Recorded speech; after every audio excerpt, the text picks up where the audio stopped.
Hello everyone, it's Lauren Durmus here with OKC Area Living. I am thrilled to be with Courtney Hurst of the Fertile Ground Cooperative. I'm going to take a minute to let people start logging on and invite her here into the call.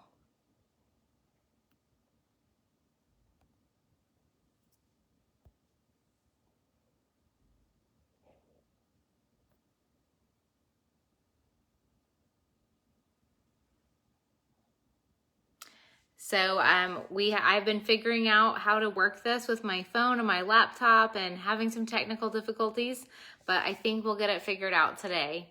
So as soon as she hops on to view our live video, I should be able to invite her to go live with me.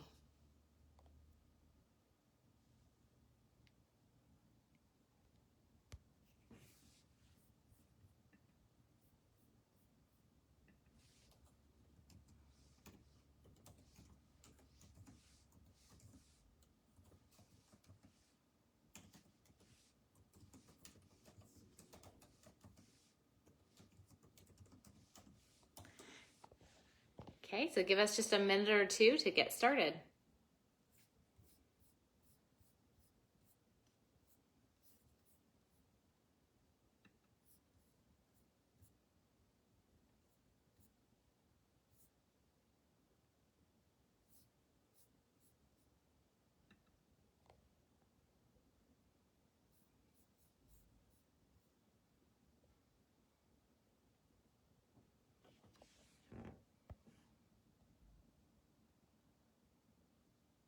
I will figure this out, I promise.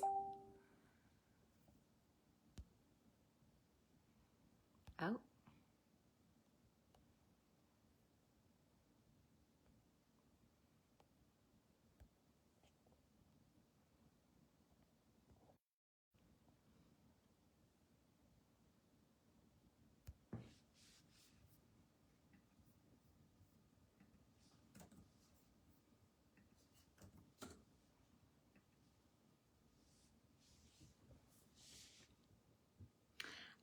In celebration, I got a new phone and new laptop this week. Hey, Mac! So that I can have a lot better video quality and audio quality when I am going live. Mac, I'm so happy to see you. It's been forever. And I'm waiting for my guest speaker, Courtney, to join and trying to figure out how to add someone into a live. So hopefully she'll be able to find us and I'll be able to invite her on in a second.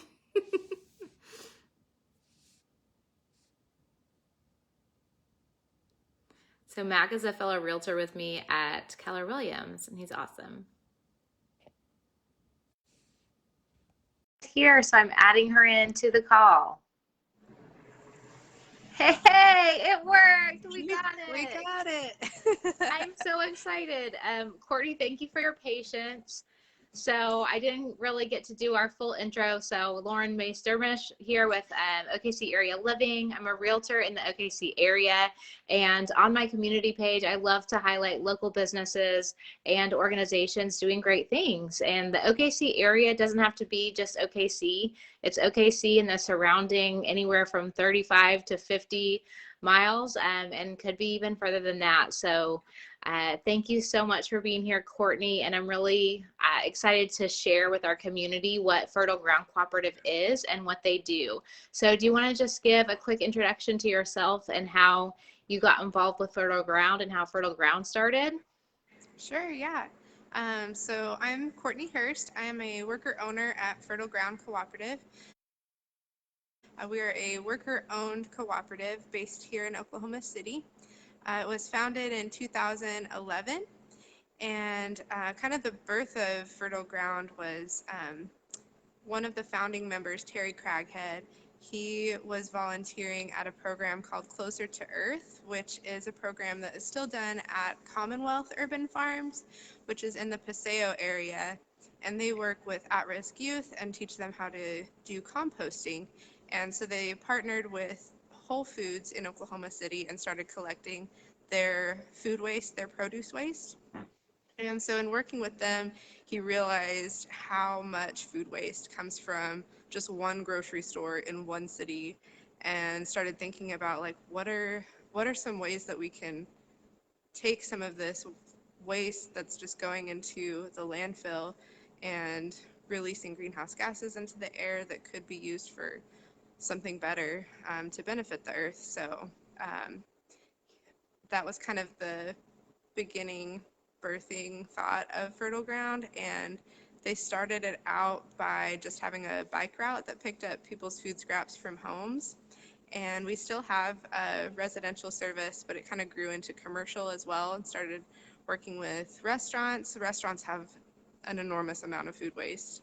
So started working with restaurants, and then once they started getting into commercial, there were always requests for recycling pickup service as well, because most municipalities in our area don't offer recycling services for businesses through the city. So that's a huge need that, yeah, Fertile Ground has tried to kind of fill the gaps in. So yeah, it's just kind of grown from just kind of small composting on a community scale, and it's kind of just grown from there. I definitely know that there's a need for that. I tried to compost in my backyard for a little bit. It was just too much work for me, honestly. I really wanted to.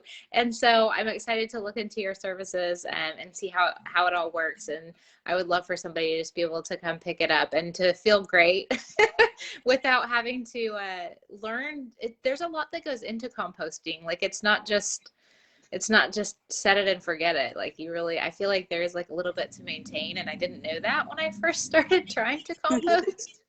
And yeah, so definitely learned my lesson there, I guess I would say. I've still got my little composter back there, but not much is happening with it right now. Yeah. So you mentioned that you have services and products. What are some of the services that you have? So you mentioned the commercial recycling, residential recycling. I remember there being also something maybe around glass recycling. And then what products do you all have? Yeah, so for our residential services, we have residential compost pickup service where we provide you a 5-gallon bucket that has a lid on it, and you put all of your food scraps in that, and then we come pick it up from you once a week. And you can get as many buckets as you need. We also do a drop-off option if you're outside of our service area. So even if you're not in the OKC, Norman, Nichols Hills area, you can sign up for our drop-off service. And we would also provide glass recycling in Norman and in Nichols Hills.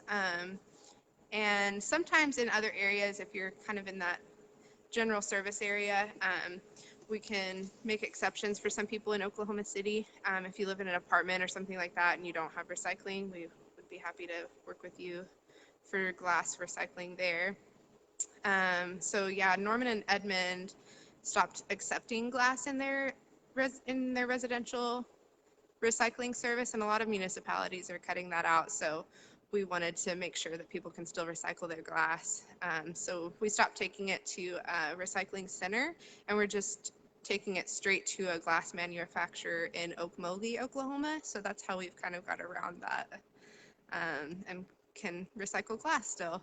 And then we also have the residential recycling service, like a commingled recycling. So we accept paper, plastic, aluminum, and cardboard. And that is mostly in Nichols Hills, or if you live in an apartment somewhere that doesn't already have city recycling, we kind of just try to fill those gaps for people who don't have municipal recycling at home. And we do all of those services for businesses as well. So we do commercial, recycling, and compost pickup. So we work with a lot of restaurants that have food waste. We work with really any business that would have recyclable waste in the metro area. And then as far as products go, one of the products that we make here is called compost filter socks. And they are for erosion control in construction. So for anyone who's in construction, you would know about Silt Fence, which is something that you have to put around any construction area to keep sediment from flowing out into the street. Whenever they're doing construction, it's usually just like a slab of dirt, right? So whenever it rains, that dirt runs into the wastewater. So usually what's used is silt fence, which is basically like a plastic fencing that you have to trench down into the ground, and that prevents the sediment from flowing out into the street. But that can be very expensive to install. If it's installed properly, it's supposed to be trenched down into the ground. It's also a lot of plastic to be just throwing in the landfill afterwards. So we make a product called Compost filter socks, and OU has actually done studies on them, and they're continuing to do studies on them. And it's a DEQ approved product for erosion control. And it's basically like a long sleeve that's made out of fabric, and you fill it with compost. And so it just sets right on top of the ground, and it allows water to flow through without allowing the sediment to flow through. And at the end of the construction project, you can just cut open the fabric sleeve that it's in and then spread the compost out, and it's going to help whatever you plant grow. So amazing. That made me so happy. So compared to the plastic fencing that they use, would you say it's like on par cost wise, or do you have any information on that, or is it more expensive, less expensive? yeah, so the product itself is a little bit more expensive than the fence itself, but the application process is a lot easier.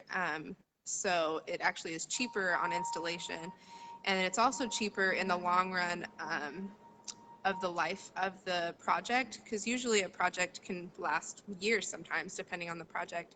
And usually with silt fence, with the types of rains that we get here, sometimes that plastic doesn't hold up, so it tears and they have to reinstall it.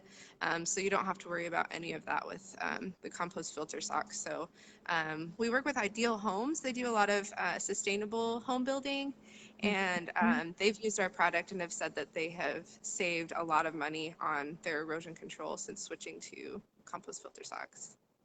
Oh my gosh, that makes me so happy. So tell me a little bit about what a worker cooperative is, and share with our viewers kind of like why Fertile Ground has chosen to go with that model. Sure, yeah. So a worker-owned cooperative, in short, is a business that is owned by the people who work within it.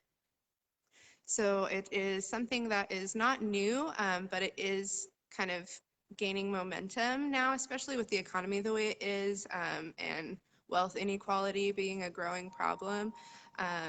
Worker cooperatives are a really good way to share wealth and provide opportunity for people to have ownership in a company that they're working in, even if they have limited access to funding that it would normally take to start a business of your own.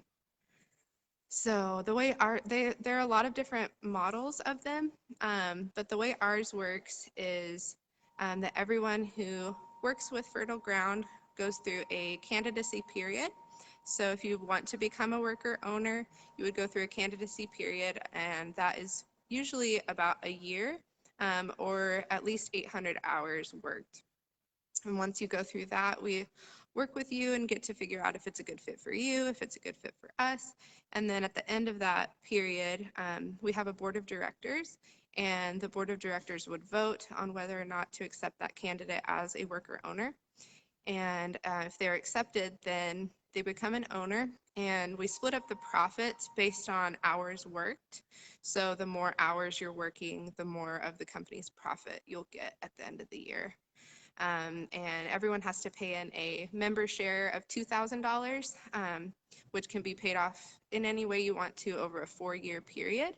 So that makes it pretty accessible for most people to be able to own a share in the company. Great. Let's see. Well, this is a real estate page in some way, a community page, but I love always hearing about what people's favorite locations are or favorite spots to go are in the OKC area. So if you have a few to share with us, that would be wonderful. Sure, yeah. Let's see. I guess some of my favorite spots that I would normally go to, like pre-COVID, are like any of the art districts and stuff. Although some of the art districts now that we're getting into springtime, we'll have outdoor events, which I always like. So I like to go to the Plaza District and the Paseo Art District, and I like getting to just be outside and around people and art and music. Um, Lately, I've been liking to go to Will Rogers Park, Scissortail Park, and the Myriad Gardens, really just anywhere I can be outside and feel safe and have an activity to do. I've recently started doing a little bit of roller skating. So we have a park near our house that I've been roller skating at. Um, so just really anything that I can get to do outside, which it seems like more things are starting to go that way, especially with COVID. It's like something that people can do and still feel safe is getting to be outside, which I feel like is going to be a positive side effect because I feel like being outside and in nature is therapeutic, especially how stressful things are. I'm sure everybody could use a little de-stressing, be outside a little more. Yes, definitely. I cannot wait for warmer weather. I feel like today's pretty nice. I'm like, okay, there's hope. I see the light at the end of the tunnel. Stuff's getting warmer. It's great. I'm really Yeah. looking forward to that because I love being outside too. Well, is there anything else that you'd want to share with us? And for everyone watching, I'll go ahead and put the Fertile Ground Cooperative's website into the comments. And if Courtney wants to add any information down there, she can as well. But is there anything else that you'd want to share before we sign off? Sure, yeah. I would just encourage people that if you are new to recycling or composting and if it feels overwhelming, because I know it can easily feel overwhelming when you start reading about composting or recycling and think about like, oh, do I need to take the lid off of my jar before I recycle it? Like getting lost in the details is very easy to do and it can feel Yeah. overwhelming and then prevent you from doing anything at all. So I would say just be kind to yourself and be kind to others and um, just make sure that you're doing little things that you can and remember that those little things add up and you don't have to do it all at once. You can start with just recycling glass or just composting and just kind of grow it from there. As you get used to it, it'll just become a part of life and it's really not that hard once you get going. So yeah, just be gentle with yourself and start small and yeah, just keep going. Okay, well, I'll go check out the website to see how I can start composting more or get mine picked up. Yeah, perfect. Yeah. And if you ever want to give us a call too, we're happy to even just answer any questions, or if you're trying to compost at home and you have questions for us, we're happy to answer anything like that too. And the number is on our website also. All right. Well, thank you so much. I appreciate your time and appreciate everything that you all do. Yeah, of course. Thank you so much for this opportunity, Lauren. I really appreciate it. Bye. Bye.